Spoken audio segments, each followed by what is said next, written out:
In this video, we will discuss Internet Gateways and NAT Gateways, two fundamental resources for VPC networking. A VPC can have only one Internet Gateway, and an Internet Gateway route is required for assigning elastic IPs and creating NAT Gateways. An Internet Gateway allows you to configure both ingress and egress through the edge network. Inbound and outbound packets for a VM interface with an elastic IP will be translated using the corresponding elastic IP.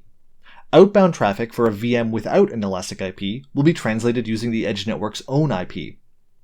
A NAT gateway, on the other hand, is used only for egress. When creating a NAT gateway, you must assign it an elastic IP, and this elastic IP will be used for the network address translation.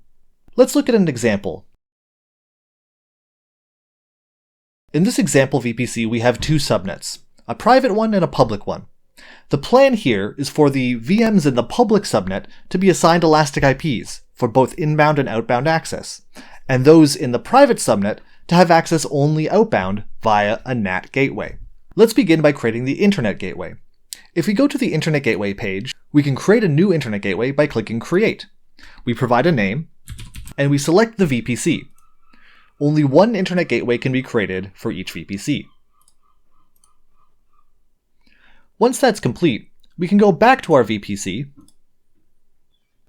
and go to the public route table.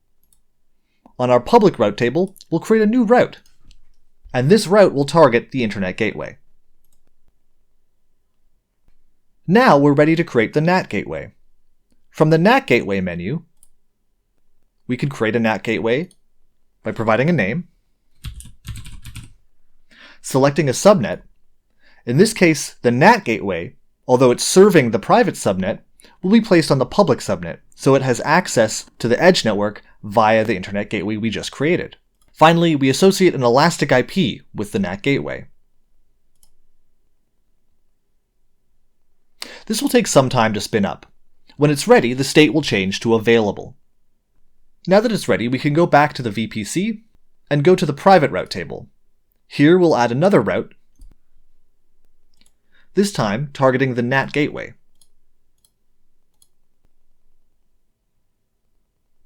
We can see from the Subnet Associations tab that the private subnet is explicitly associated with this private route table.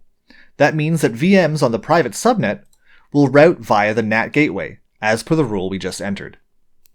The public subnet, on the other hand, is using the public route table, and the public route table routes to the edge network using the Internet Gateway. As always, if you need more detail or need assistance, the Help menu includes a link to documentation and the Support Center.